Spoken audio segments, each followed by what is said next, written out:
오늘 우리가 방금 읽은 이 본문의 말씀은 밭에 감추어진 보화, 그리고 가장 좋은 진주, 그리고 좋은 물고기에 관한 비유의 말씀입니다. 세상에서 가장 귀한 것, 가치 있는 것, 절대 가치를 발견하게 되면은 그것을 얻기 위하여서 자기가 갖고 있는 모든 재산을 다 팔아서 그것을 구입한다, 그렇게 말씀하고 있습니다. 44절 다시 보시면은 천국은 마치 밭에 감추인 보화와 같으니 사람이 이를 발견한 후 숨겨두고 기뻐하여 돌아가서 자기의 소유를 다 팔아 그 밭을 샀느니라. 이 밭에 감추어진 비유, 보화에 대한 비유를 잘 이해하려고 하면은 예수님 당시에 그때 이스라엘 사람들의 삶의 정황, 집잼 레벤, 독일어로 이렇게 표현하는데요, 그걸 먼저 이해를 해야 됩니다. 지금 또 이스라엘과 하마스와 전쟁을 통하여서 양쪽 나라 다 국민들이 큰 고통을 당합니다.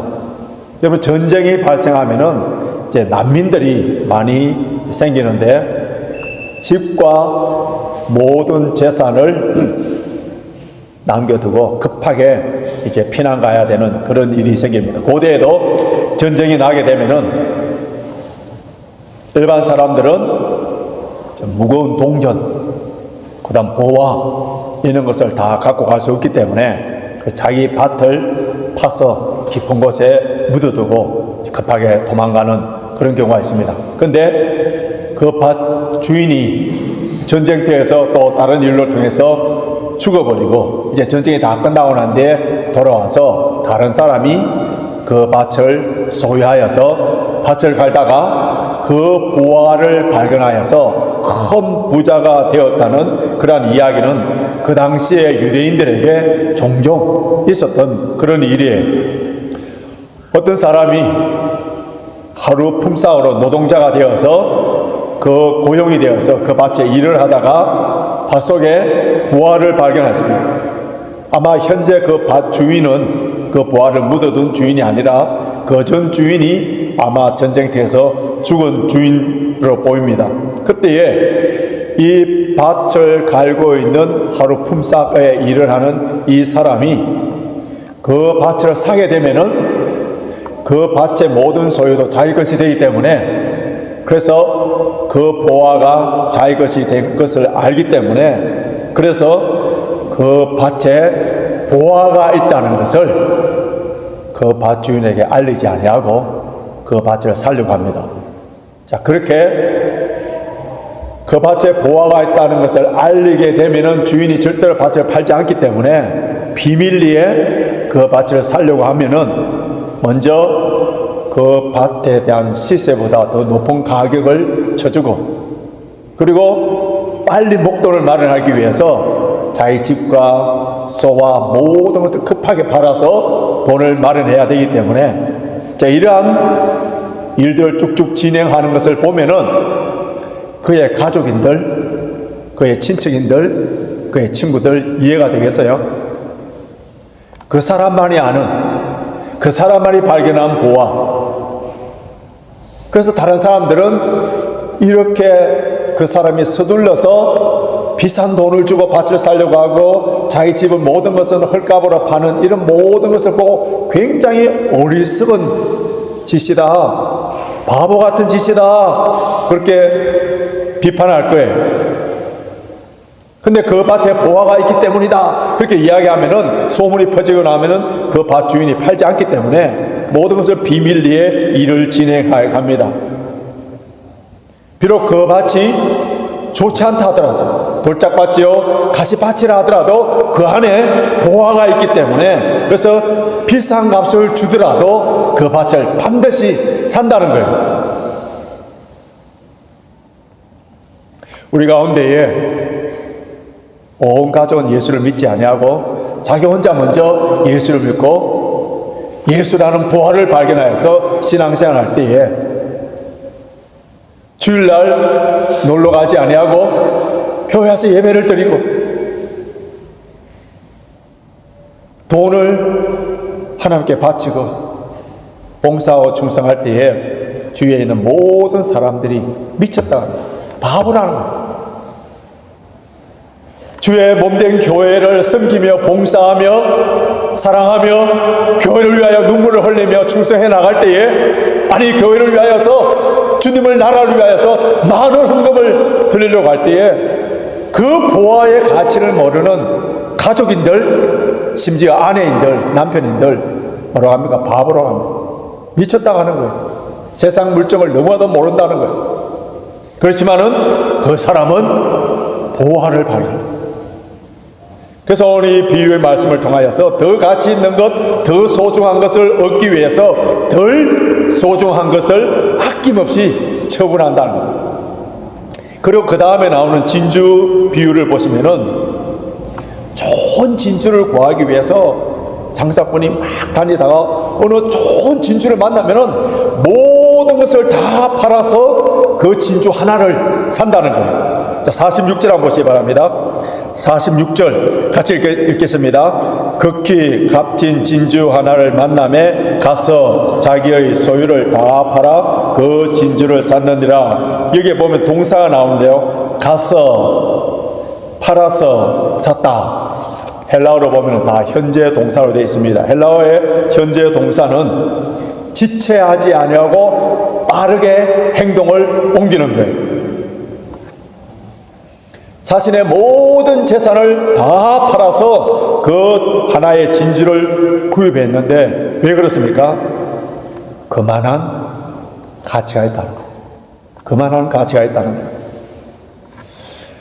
그런데 밭에 감추어진 보화, 그 좋은 진주를 구입하는 것, 자, 이것을 통해서 우리 예수님께서 무엇을 지금 설명하고자 이런 비유, 이야기를 끄집어내시느냐 하면은 44절 다시 보십시오. 44절, 천국은 마치 밭에 감추인 보화와 같으니, 천국은, 그 다음 45절 보십시오. 또 천국은 마치 좋은 진주를 구하는 장사 같으니, 천국을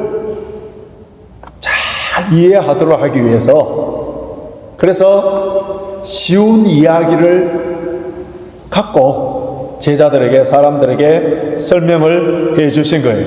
그런데 먼저 이 두 가지의 비유에 공통점이 하나 있습니다. 여러 가지 공통점이 있겠습니다만은 대표적인 것은 모두 물건을 사고 파는 상거래, 소유권의 문제, 이거와 연결되어 있어요.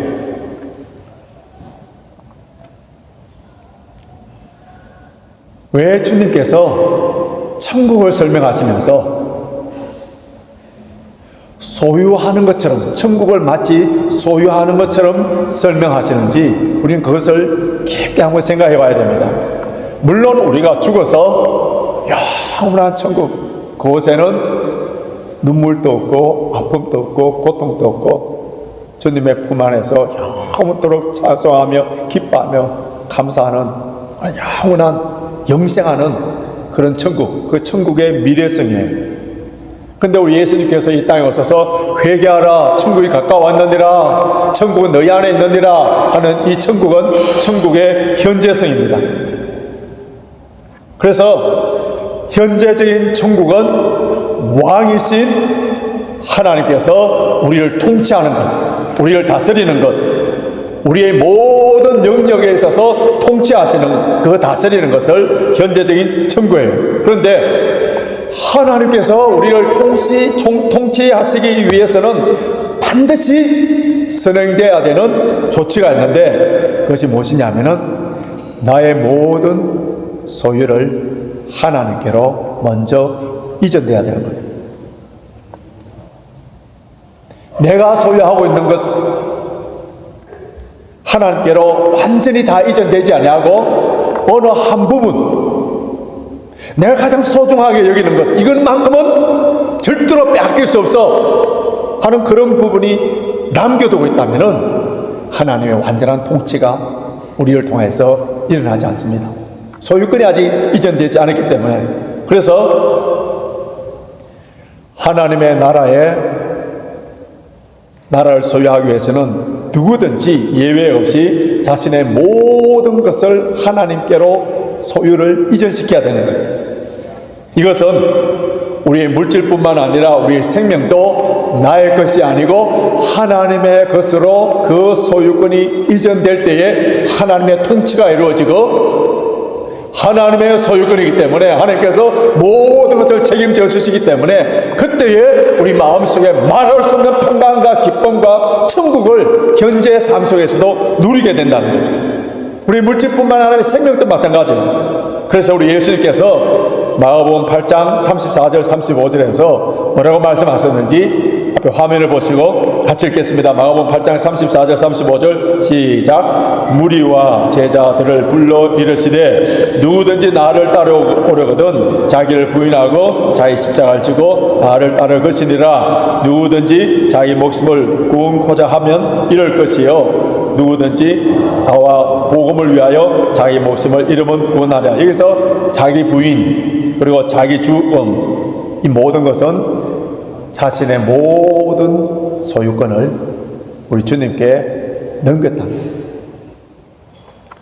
여러분, 예수 그리스도를 발견한 사람, 가장 큰 보배를 발견한 사람, 이 세상의 그 어떤 것들도 다 어떻게 해요? 무가치하게 보인다는 거예요. 예수 그리스도를 발견한 사람, 하나님의 통치함을 받고 있는 사람들에게 나오는 고백이 있는데 그 대표적인 고백이 사도 바울이 빌립보서 3장 7절에서 8절에 고백하고 있습니다. 빌립보서 3장 7절 8절 함께 읽겠습니다. 시작. 그러나 무엇이든지 내게 유익하던 것을 내가 그리스도를 위하여 다 해로 여길 뿐더러 또한 모든 것을 해로 여기면 내 주 그리스도 예수를 아는 지식이 가장 고상함을 인함이라. 내가 그를 위하여 모든 것을 잃어버리고 배설물로 여기면 그리스도를 얻고 그 안에서 발견되려 함이니. 여러분, 바울이 예수님을 만나기 전에, 예수님을 보화로 여기기 전에 그는 세상의 것이 보화인 줄 알고 그의 바리새파, 그의 학문, 그의 모든 세상 것들이 보화인 줄 알고 그것을 붙잡고 그렇게 살았습니다. 그런데 예수님을 발견한 후, 예수님을 만난 후 참된 보화를 발견한 후에 그 모든 것, 옛날에 그렇게 가치 있게 보배를 여기고 그게 생명을 걸었던 그것을 다 놔버려요. 배설물처럼 여기더라. 저와 여러분들이 예수님을 만나고 예수님이 나의 보화고 나의 전부이고 그렇다면은 그 모든 것을 상대화, 상대 가치로 되지 아니하고 거기에 목숨을 걸고 거기에 붙잡혀서 있다면은 아직까지 예수님을 보화로 발견하지 못한 사람이에요. 거기에 생명을 걸고 거기에 붙잡혀 있다면 예수님 때문에 행복하고 예수님 때문에 사는 이유, 예수님 때문에 삶의 목적. 제가 자주 언급했습니다만 백문일답, 100가지의 질문 가운데서도 유일한 답안 하나는 예수 그리스도. 예수 그리스도.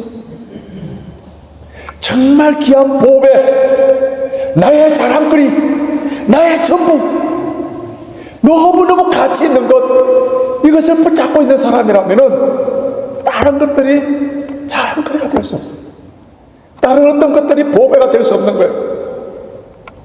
중세의 유명한 신학자였던 토마스 아퀴나스가 하나님께 간절히 기도하고 있을 때 하나님께서 그의 마음속에 음성을 들려주는 거예요. 토마스 아퀴나스야, 내가 너에게 무엇을 주기를 원하느냐? 여러분, 저와 여러분들도 가득 깊은 기도에 들어가면은 주님께서 종종 이런 질문들을 하실 거예요. 내가 너에게 무엇을 하여 주기를 원하느냐? 할 때에 거침없이 바로 나오는 대답이 주여, 주님 당신만을 원합니다. 얼마나 멋진 기도예요. 우리의 기도의 경지가 거기까지 가야 됩니다. 주님 당신만을 원합니다. 주님 한 분만으로 만족할 수 있는 사람은 참 보화를 간직하고 있는 사람이에요. 절대 가치인 참 보화를 가진 사람만이 다른 모든 것을 상대화할 수 있습니다. 1928년도 미국에 대공황이 있었습니다. 그때에 조지 쉬아라는 청년이 학비를 낼 수 있는 그 형편이 되지 못해서 대학을 중퇴하게 됩니다. 그런데 그에게는 천부적인 이 음성, 노래를 참 잘했습니다.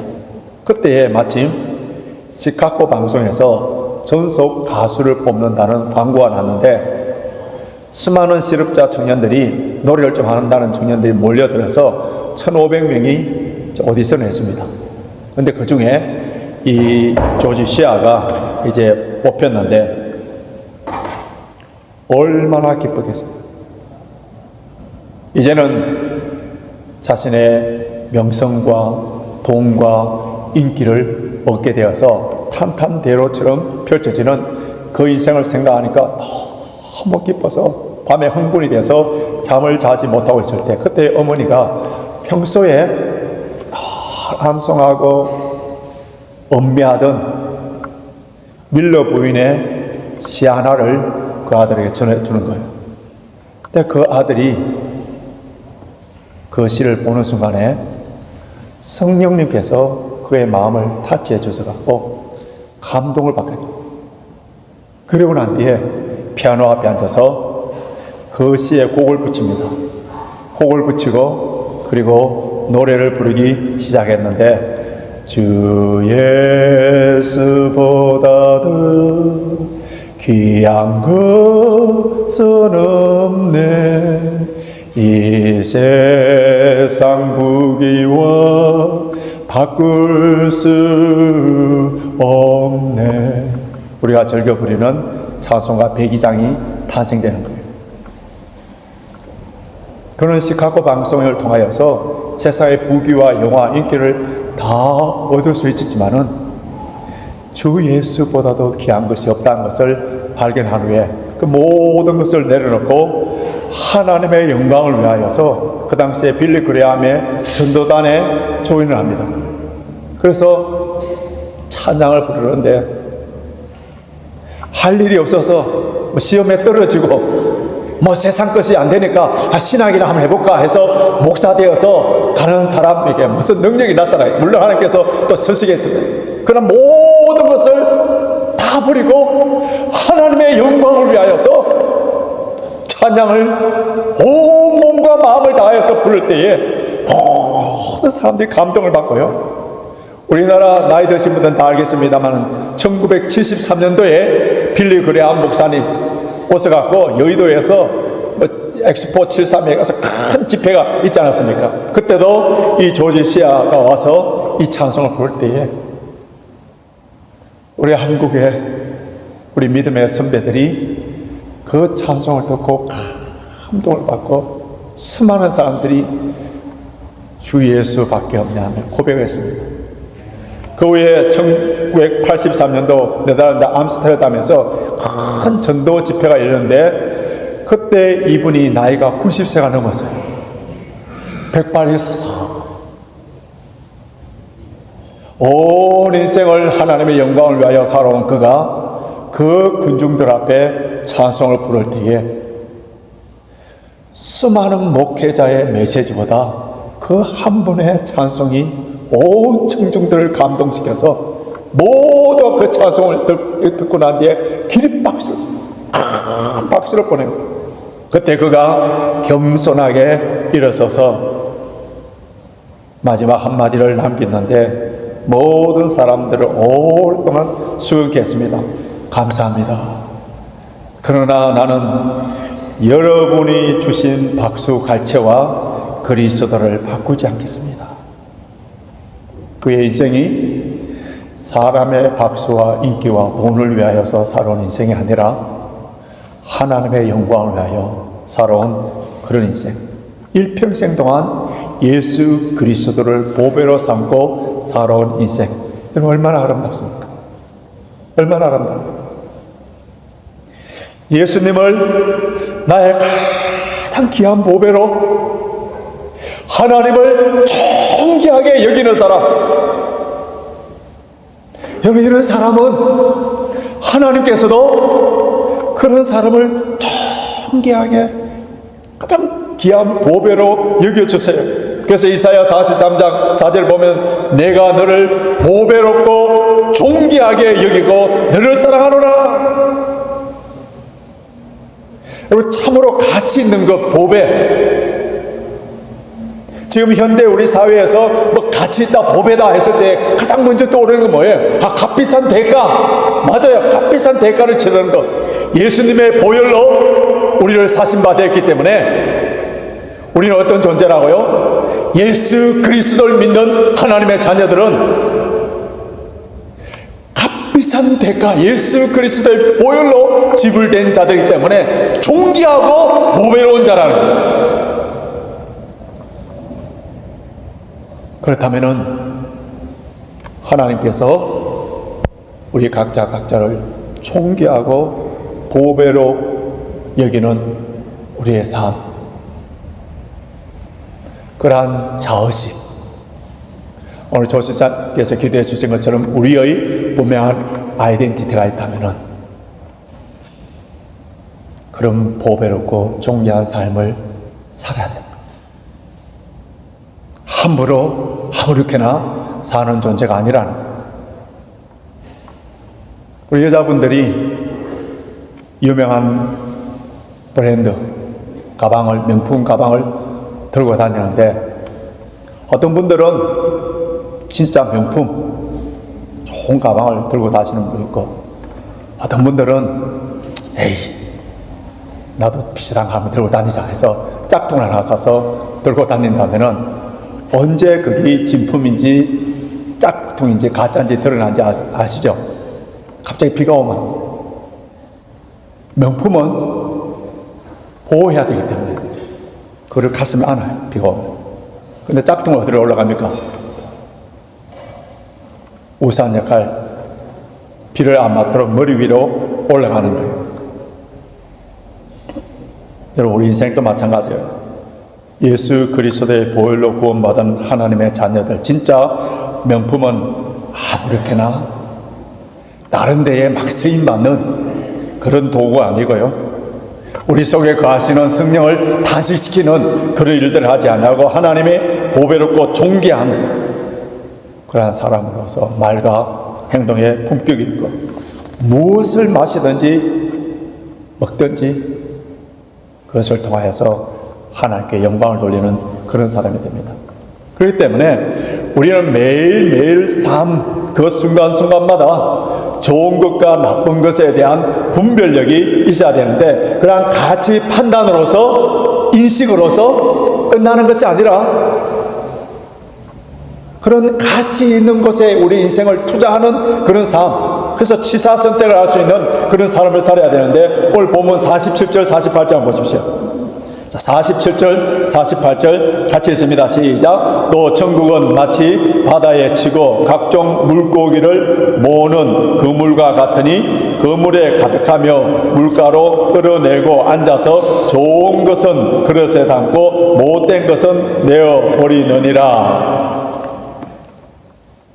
어부가 그물을 통해서 많은 물고기를 잡았는데 그 중에서 좋은 고기는 그릇에 담고 그 중에 썩은 것들, 죽은 것들, 나쁜 것들은 다 내버린다. 이 말씀은 종말의 때 예수님이 재림하실 때 의인은 천국에, 악인은 불신자들은 지옥으로 가는 심판의 메시지. 최후의 심판의 때, 종말의 때, 더 이상 기회가 없을 때 아무리 후회한들 이제는 더 이상 소용이 없을 그때에 하나님께서 좋은 것과 나쁜 것으로 구별하기 그 전에 우리는 매일매일 삶 가운데서 내가 버려야 될 것, 내가 취해야 될 것, 이것을 분별력을 가지고 올바른 선택을 해야 되는데, 본문에서 그물에 온갖 고기들이 다 잡혔듯이 여러분 이 세상에는 선과 악이 공존하는 거예요. 우리가 본받아야 될 진명교사가 있는가 하면은 절대로 본받지 말아야 될 반면교사가 있고요. 동일한 밭인데 알곡이 있는가 하면은 가라지가 있고요. 동일한 목축지인데 양이 있는가 하면은 염소가 있고, 성선된 종이 있는가 하면은 악하고 게으른 종이 있고, 슬기롭고 지혜로운 다섯 처녀가 있다 하면은 미련하고 둔한 악한 다섯 처녀들도 있는 거예요. 그렇기 때문에 우리는 먼저 좋은 것이 무엇이고 나쁜 것이 무엇인지 분별해야 돼요. 이러한 선악에 대한 분별력, 하나님의 말씀의 기준이 되어서 선악에 대한 분별력이 없으면은 죄를 범하고도 이게 죄인지도 모르는 거예요. 이게 이제 무슨, 여러분 영적으로 민감해 보십시오. 하나님의 말씀과 기도에 깨어 있어 보십시오. 내가 하나님의 말씀에 불순종하고 하나님의 말씀을 따르지 못하는 얼마나 큰 죄인인지. 그래서 새벽마다 나와서 기도해야 될 제목은 죄인입니다, 용서해 주십시오, 긍휼히 여겨 주십시오, 이런 기도밖에 나오지 않는 거예요. 여러분, 우리의 인생의 바다에서 그물을 던져서 끌어올린 그 그물망을 보면은 그중에 못된 고기들이 있는 거예요. 이것을 버려야 되는데 버려야 할 것을 어떻게 해야 된다고요? 과감하게 버려야 됩니다. 오늘 본문을 보면 아주 재미있는 표현이 있습니다. 48절 보십시오. 48절. 자, 48절 같이 읽겠습니다. 시작. 그 물에 가득함에 물가로 끌어내고 앉아서 좋은 것은 그릇에 담고 못된 것은 내어버리느니라. 못된 것 줄쳐놓으십시오. 못된 것, 못된 것, 못된 것. 이 헬라어로 사프로스인데, 이 사프로스의 원래 의미는 썩었다는 거예요. 썩었다. 그 악취가 풍긴다는 거예요. 그 자기만 썩어서 그냥 악취가 풍기는 것이 아니라 주변에 있는 모든 고기들도 다 이렇게 썩게 만들어서 악취를 풍기는 그런 거예요. 지난 주간에 저희 집에 하나의 해프닝이 하나 있었습니다. 일주일에 한 번씩 레슨을 받으러 오는 나이 드신 아주머니, 한 60대 정도 됐나요? 아주머니가 저희 집에 이렇게 피아노 레슨 받으러 오시면서 평소에는 강아지 키우는 냄새가 안 나는데 오늘따라 강아지 냄새가 너무 많이 난다는 거예요. 그래서 우리 이제 집사람이 아침에 오늘 두부가 좀 토를 했는데 아마 토 냄새인 것 같습니다 했더니 이 토 냄새가 아니래요. 뭔가 이 오줌 찌린내 같은 것이 난다는 거예요. 그래서 이제 촛불을 피우고 그 냄새를 없애려고 이렇게 노력했습니다. 근데 그분이 가고 그 이튿날이 지나고 그 다음날 며칠 지나니까 그 냄새가 점점 더 짙어져 가는 거예요. 여러분, 팍 삭힌 홍어회 암모니아 냄새 맡아본 분 있습니까? 그 냄새 몇 배 더해요. 저는 이 후가하고 청각이 굉장히 발달되어 있는데 그 냄새가 얼마나 지독했더니 막 이게 구토가 일어나요. 구토가. 그래서 집사람하고 저하고는 아마 이 사람들이 공사를 하면서 밑에 내려가는 파이프를 잘 연결하지 못하여서, 그래서 이 화장실에서 내려오는 물들이 새서 그것이 축적돼 갖고 이렇게 냄새가 날 것이다 해서, 그래서 공사하는 사람을 불러서 다시 한번 파이프 연결이 어떻게 됐는가 한번 조사를 해보라는 거예요.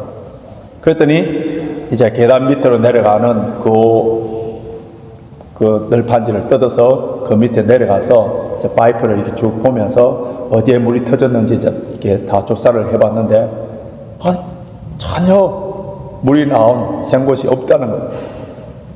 그래서 이분이 자기는 뭐 잘못한 것이 없다면서, 그러면서 선떡이면서 며칠 전에 자기 집에 경험한 것을 가지고 저보고 손전등을 하나 달라는 거예요. 그런데 이제 제가 냄새가 하도 지독해 구토가 나고 이래서 너 지금 여기 어떻게 들어가겠느냐. 자기는 10년 전부터 후각이 마비되어 버렸대요. 전혀 냄새를 못 맡는데. 그러면서 손전등을 갖고 그 밑으로 들어갔는데, 그분이 이제 일하는 사람인데 유일하게 한국말을 합니다. 목사님! 이 말을 잘해요. 목사님! 마스크를 하나 달래요. 마스크를. 전혀 냄새를 못 맡는 분이 마스크를 하나 달래요. 그러면서 비닐 종이 하나 달래요. 그 다음 대목은 임신한 분이나 심장이나 비위가 약하신 분들은 길을 막아주십시오. 이만한 큰 쥐가 죽어서 그게 구더기가 팔팔 하더라. 그것을 치웠는데도 냄새가 얼마나 지독했던지 며칠 동안 그 냄새가 온 집안에 칩니다.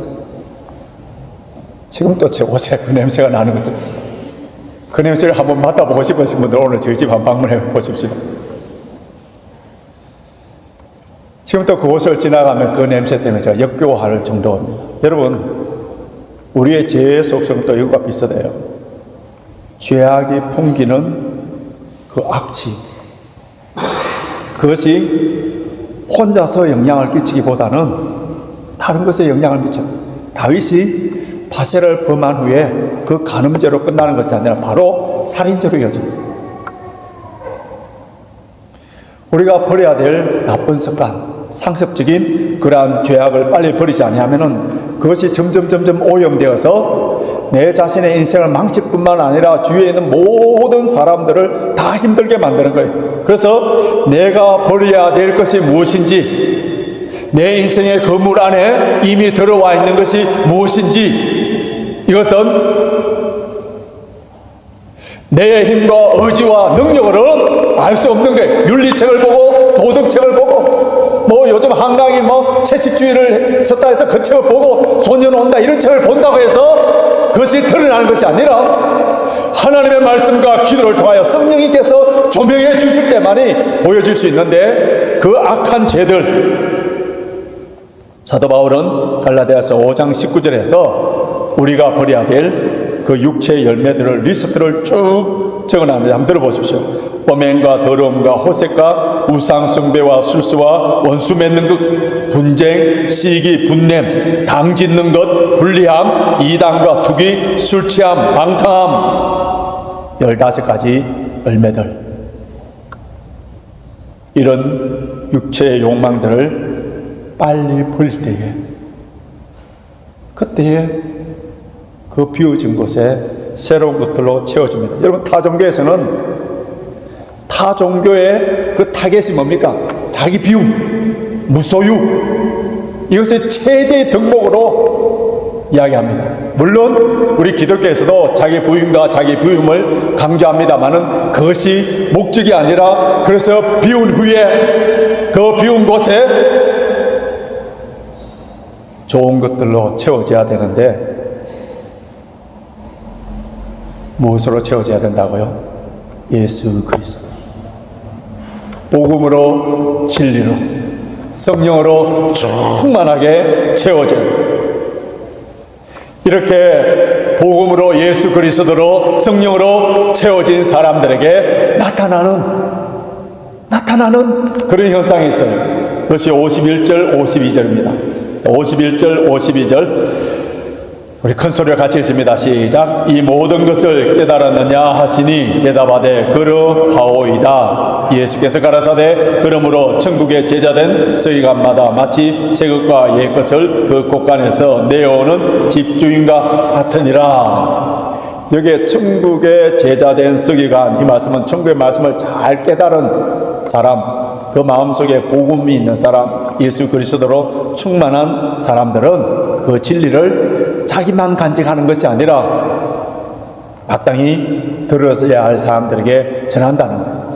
그러니까 우리 심령 속에 무엇이 지금 채워져 있느냐, 그것이 입으로 나온다는 거예요. 전해진다는 거예요. 그래서 우리 예수님께서 누가복음 6장 45절에서 무슨 말씀하셨는지 같이 읽겠습니다. 누가복음 6장 45절 시작. 선한 사람은 마음에 쌓은 선에서 선을 내고 악한 자는 그 쌓은 악에서 악을 내나니 이는 마음에 가득한 것을 입으로 말함이라. 그 사람의 말을 들어보면은 그 심령 속에, 그 마음 속에 지금 무엇이 가득 차 있는가 알 수 있는 거예요. 여러분, 예수님으로 가득 차 있는 사람, 성령으로 충만케 되어 있는 사람, 이런 사람은 시와 찬미와 신령한 노래와 항상 하나님께 감사합니다. 여러분, 이것이 행복이에요. 이런 사람이 현재적인 천국을 누리고 있는 사람. 누가 뭐라도, 어떤 환경이든, 어떤 상황 가운데서든 예수 그리스도가 나를 통치하여 주시고, 예수 그리스도가 우리 심령 속에 충만하고 절대가치, 핵심가치, 가장 보화이신 예수님이 마음속에 가득 차있고 성령 충만한 사람들에게 나타나는 현상은 찬양이 되죠. 기쁨이 나오고 항상 감사가 넘쳐난다. 이제 말씀을 정리해 보겠습니다. 우리 마음속에 예수 그리스도가 가득 차서 날마다 천국을 누릴 뿐만 아니라 예수 그리스도를 전하는 자가 되길 바라고요. 이 세상의 그 어떤 것들도 우리의 보화이신 예수와 바꾸지 마시고, 우리의 가장 보화는 예수님이듯이 예수님께서도 우리를 가장 귀한 보배로 보시기 때문에 우리는 존귀하고 보배로운 존재라는 것을 알아야 돼요. 저와 여러분들의 겉모습은 나이가 들어가고 질병에 걸리고 머리도 휘어지고 머리도 빠지고 여러 가지 겉모습은 부패합니다마는 이러한 질그릇 같은 자들이지만은 우리 속에 뭐가 있다고요? 보배가 있기 때문에, 우리 속에 보배가 있기 때문에 존귀한 자들. 그래서 세상 사람들처럼 서구려 인생으로 살아서는 안 됩니다. 보배로운 존재로서 우리가 어떻게 살아야 할 것인가, 사도 바울은 명확하게 가르쳐준 그런 성경을 함께 읽음으로 오늘 말씀을 마치도록 하겠습니다. 고린도후서 4장 7절에서 9절 세 번역 성경으로 같이 읽겠습니다. 고린도후서 4장 7절에서 9절 함께 읽습니다. 우리는 이 보물을 질그릇에 간직하고 있습니다. 이 엄청난 능력은 하나님에게서 나는 것이지 우리에게서 나는 것이 아닙니다. 우리는 사방으로 죄어들어도 움츠러들지 않으며, 답답한 일을 당해도 낙심하지 않으며, 박해를 당해도 버림받지 않으며, 거꾸로뜨림을 당해도 망하지 않습니다. 여러분, 이 말씀에 모두 아멘이십니까? 아멘. 아멘. 기도하겠습니다. 하나님, 세상의 헛된 것을 쫓아가는 어리석은 저희들에게 참 보배이신 예수님을 만나고 예수님을 모시고 삶으로 말미암아 날마다 천국의 기쁨을 누리며 살 수 있도록 인도하여 주심을 감사합니다. 주님, 이 보배를 가진 자, 천국의 기쁨을 가진 자로서 사방이 째어온다 하더라도 절단코 움츠러들지 않고, 비록 답답한 일, 억울한 일을 당한다 하더라도 낙심하지 아니하며, 거꾸로뜸을 당한다 하더라도 망하지 않는 존재임을 깨달아서 이 보배 때문에 존귀한 자임을 깨달아서 존귀하고 품격 있는 삶을 삶으로 말미암아 하나님께 영광을 돌리며 날마다 기뻐하며 감사하며 찬양하며 천국의 기쁨을 누리며 승리할 수 있는 우리 삶이 될 수 있도록 인도하여 주시옵소서. 감사하고 우리 주 예수 그리스도의 이름으로 기도하옵나이다.